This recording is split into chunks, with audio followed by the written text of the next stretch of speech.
아벨에 대해서 나와 있는데요. 죽었으나 살아있는 믿음, 이렇게 말씀의 제목을 지어보았습니다. 죽었으나 살아있는 믿음. 히브리서는 예수님께서 구약의 연속이요 완성이 되신다 하는 것, 그리고 율법과 복음은 이어져 있고 복음으로써 완성되었다.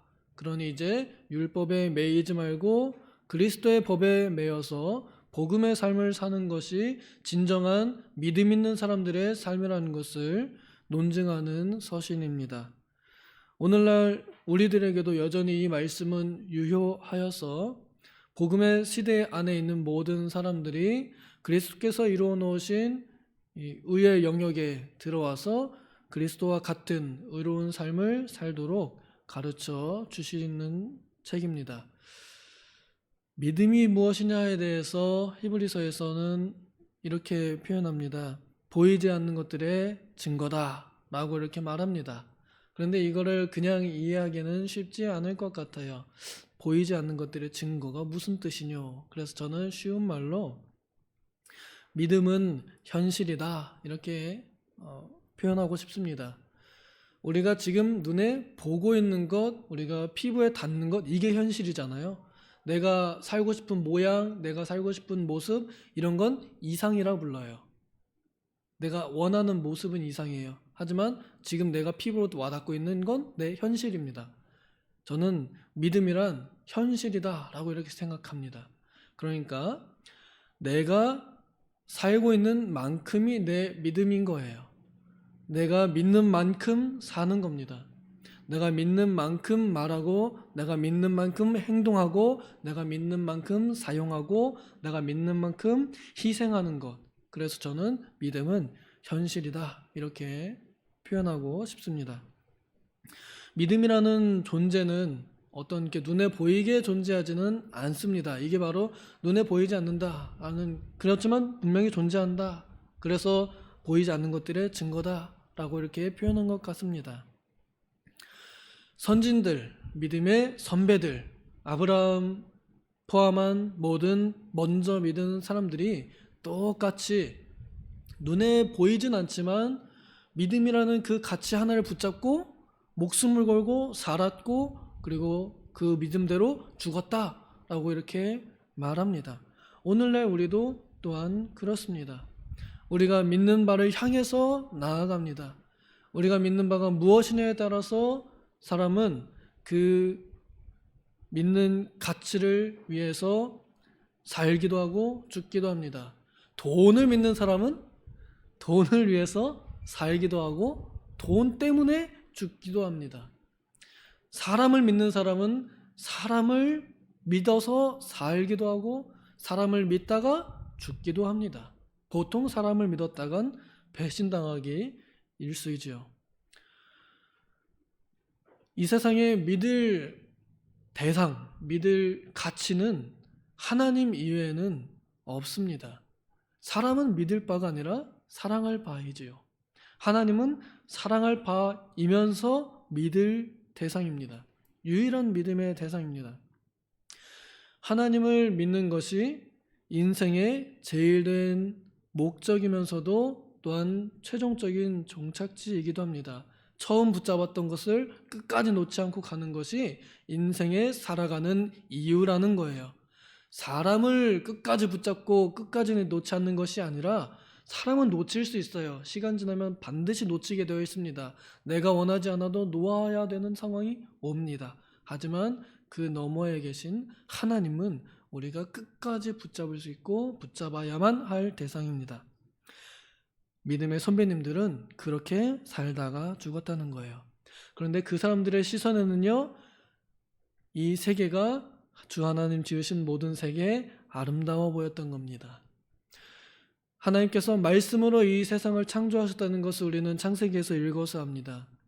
그런데 히브리서에는 그것을 믿는 사람에게는 이 만물을 통하여 하나님의 말씀이 나타나 보인다고 말하고 있습니다. 그래서 저는 이 세상에 보이는 모든 만물들 안에 하나님의 경이로움이 숨겨져 있다고, 또 나타나 있다고 믿으며 봅니다.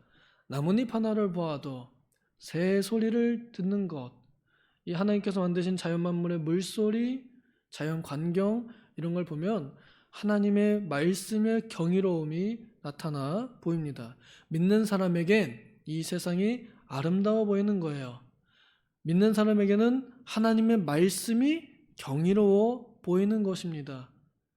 믿지 않는 사람에겐 세상이 다 못됐고 다 악하고, 믿지 않는 사람에겐 이 세상이 그냥 그저 죄악 덩어리로 보일 수밖에 없습니다. 하지만 믿는 사람에게는 이 세상을 통하여서도 하나님의 진리를 발견하고 하나님의 능력을 발견하는 그런 시각이 뜨여 있는 사람들입니다. 이것이 바로 믿는 사람들의 시야입니다.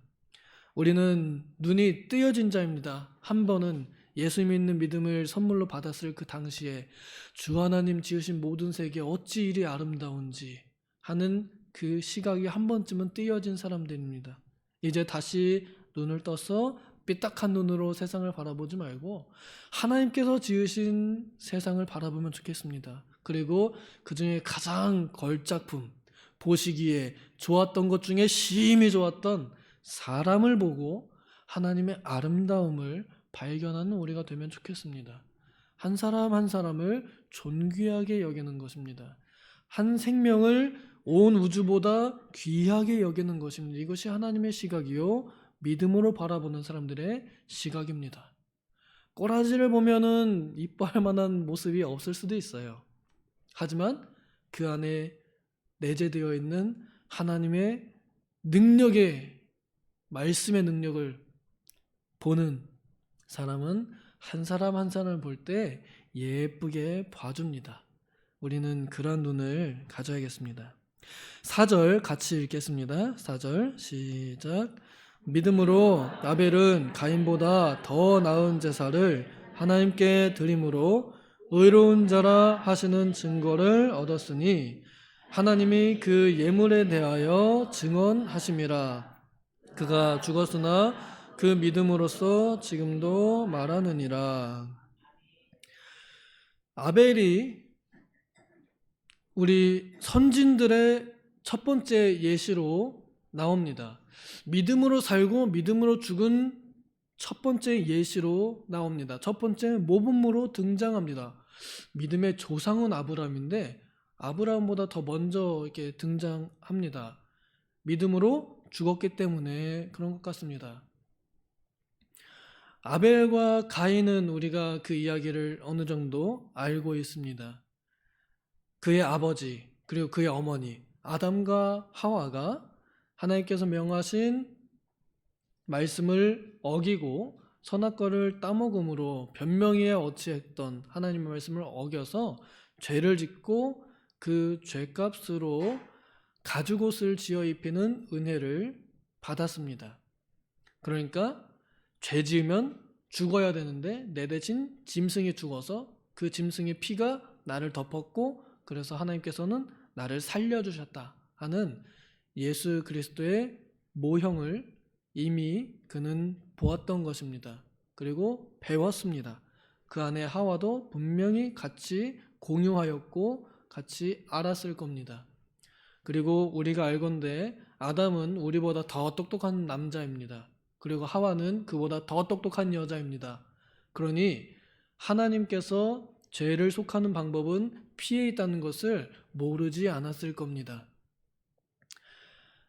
이제 아담은 하나님께 어떻게 감사를 드려야 하는지 예배의 방법을 배웠습니다. 피 뿌림이 없으면 죄사함이 없구나.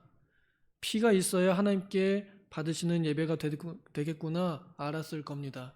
그리고 자녀를 낳았습니다.